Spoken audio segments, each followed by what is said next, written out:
1999 में आपने इस कंपनी में 1 लाख रुपए इन्वेस्ट किए होते तो आज आपके पास 9.5 करोड़ रुपए से भी ज्यादा होते। इस कंपनी ने 25 सालों में लगभग 95,000% का रिटर्न दिया है। राकेश झुनझुनवाला आज इंडिया के सबसे रिचेस्ट इन्वेस्टर इसी कंपनी की वजह से हैं। इनके नेटवर्थ का 25% पैसा इसी कंपनी से आता है। ये कंपनी है टाटा का टाइटन, जिसकी घड़ी शायद आपने अभी अपने हाथ में पहनी हुई भी होगी। ये वर्ल्ड की 5वीं सबसे बड़ी वॉच मैन्युफैक्चरर कंपनी है। 12 से ज़्यादा इसकी फैक्ट्रीज हैं और 2000 से ज़्यादा स्टोर्स। जितने भी फेमस वॉच के ब्रांड्स हैं, सोनाटा, फास्ट्रैक, ज़ाइलस, रागा, सब टाइटन के हैं। और अगर अभी तक आपको ये लग रहा है कि ये सिर्फ वॉच बनाती है तो आप गलत हैं। ये चश्मे भी बनाती है, टाइटन आई प्लस। ये परफ्यूम भी बनाती है, स्किन, और जहां से टाइटन का 88% रेवेन्यू आता है, ज्वेलरी का तनिष्क। तो आज की इस वीडियो में हम जानेंगे कि टाइटन की शुरुआत कैसे हुई और ये इतनी बड़ी ब्रांड कैसे बनी और क्या क्या स्ट्रेटजीज यूज की टाटा ने टाइटन को इतना बड़ा ब्रांड बनाने के लिए। तो अगर आप बिजनेस या इकोनॉमिक्स के स्टूडेंट हैं या अगर आपकी कोई रिटेल की दुकान है तो ये वीडियो जरूर देखिएगा, और अगर नहीं भी है तब भी देखिएगा। टाटा की कहानी है, टाटा की केस स्टडी है, बहुत नॉलेज मिलेगी।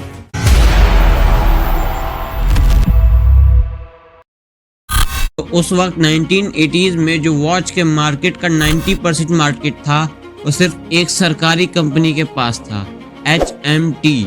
इस कंपनी को जवाहरलाल नेहरू ने जापानीज ब्रांड के साथ पार्टनरशिप में लॉन्च किया था, इसलिए मार्केट में इसके वॉचेस का डिमांड बहुत हाई था। लेकिन HMT उस हिसाब से सप्लाई ही नहीं कर पा रही थी और लोगों के पास और कोई दूसरा ऑप्शन भी नहीं था। तो इसी वजह से लोगों को ये वॉच खरीदने के लिए 1 हफ्ते और कई बार 1 महीने तक वेट करना पड़ता था। तो टाटा ने इस मार्केट गैप को देखा कि डिमांड बहुत ज़्यादा है और HMT सप्लाई कर नहीं पा रही और घुस गए इस मार्केट में। लेकिन ये इतना आसान नहीं था, क्योंकि 1991 से पहले मार्केट इतना ओपन नहीं था। रूल ये था कि घड़ियों की मैन्युफैक्चरिंग या तो सिर्फ सरकारी कंपनी कर सकती थी या फिर छोटे प्लेयर्स। इसलिए इनको टेडको, तमिलनाडु इंडस्ट्रियल कॉरपोरेशन के साथ पार्टनरशिप करना पड़ता है और इस तरीके से कंपनी को स्टार्ट किया जाता है।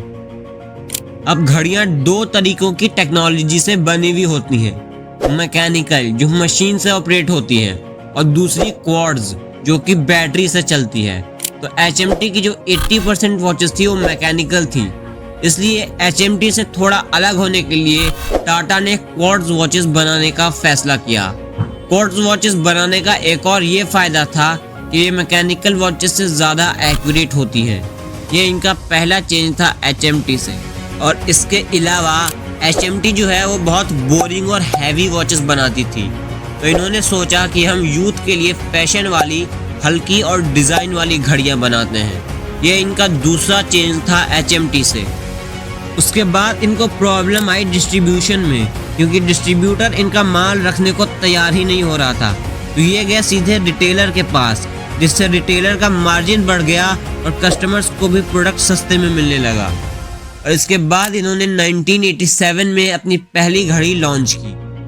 अब घड़ी तो बन गई और कस्टमर्स तक पहुंच भी गई, लेकिन अब कस्टमर्स को बुलाएं कैसे घड़ी खरीदने के लिए? तो आप जानते हैं टाइटन की स्ट्रेटजीज और इनकी मार्केटिंग स्ट्रेटजीज के बारे में। सुनने में आपको लगेगा कि ये बहुत नॉर्मल स्ट्रेटजीज हैं, लेकिन ये उस वक्त नॉर्मल स्ट्रेटजीज नहीं थी। इनकी शुरुआत ही टाटा ने की थी। तो टाइटन ने ये 5 स्ट्रेटजीज यूज की जिससे इनकी सेल्स आसमान छूने लगी। सबसे पहले इन्होंने ये देखा कि इंडिया में लोग घड़ी सिर्फ टाइम देखने के लिए पहनते हैं, तो इन्होंने इसे चेंज करके घड़ियों का फैशन बना दिया। अलग अलग कपड़ों के साथ अलग अलग घड़ी पहनने का ट्रेंड निकाला और कहा कि घड़ियां गिफ्ट देने के काम भी तो आ सकती हैं। अब उस वक्त के स्टोर्स जो थे वो बहुत अगली हुआ करते थे, तो दूसरी जो इन्होंने चीज़ की वो स्टोर्स को शोरूम्स में कन्वर्ट कर दिया और बहुत लग्जूरियस बना दिया। शोरूम्स में AC और लाइटनिंग लगवाई और अलग अलग वॉचेस के लिए अलग अलग सेक्शन बनवाए, जैसे फॉर्मल वॉचेस के लिए अलग सेक्शन, क्लासिक वॉचेस के लिए अलग सेक्शन, मेंस का अलग और वुमेन्स का अलग। अब आप कहोगे कि ये स्ट्रेटजीज तो बहुत नॉर्मल है, आजकल लगभग सारे शोरूम्स में ऐसा ही होता है। तो साहब ये उस वक्त के हिसाब से नॉर्मल नहीं थी, बल्कि इन स्ट्रेटजीज की शुरुआत ही टाटा ने की थी। अब उस वक्त क्या होता था कि आप स्टोर्स पे जाते थे, कोई अनट्रेन्ड सेल्समैन आता था, जो वो आपको दिखाता था वो आप लेके चले आते थे। तो इन्होंने अपने सेल्समैन को पूरी तरह से ट्रेन किया और दुनिया भर की सुविधाएं शोरूम्स में दी, और ये इनकी तीसरी स्ट्रेटजी थी। और चौथी चीज, इन्होंने अपने कस्टमर्स की आफ्टर सेल्स सर्विस देने के लिए सर्विस सेंटर्स खोले, जो उस वक्त बिल्कुल किसी ने सोचा भी नहीं था। इसलिए आज इनके पास 800 से ज़्यादा सर्विस सेंटर्स हैं और 150 से ज़्यादा शहरों में मौजूद हैं। और अब पांचवी और आखिरी इन्होंने जो चीज़ की, वो इन्होंने अलग अलग लोगों के लिए अलग अलग ब्रांड्स लॉन्च किए। प्रीमियम लोगों के लिए प्रीमियम ब्रांड लॉन्च किया सोनाटा, और प्रीमियम लोगों के लिए और प्रीमियम ब्रांड लॉन्च किया ज़ाइलस।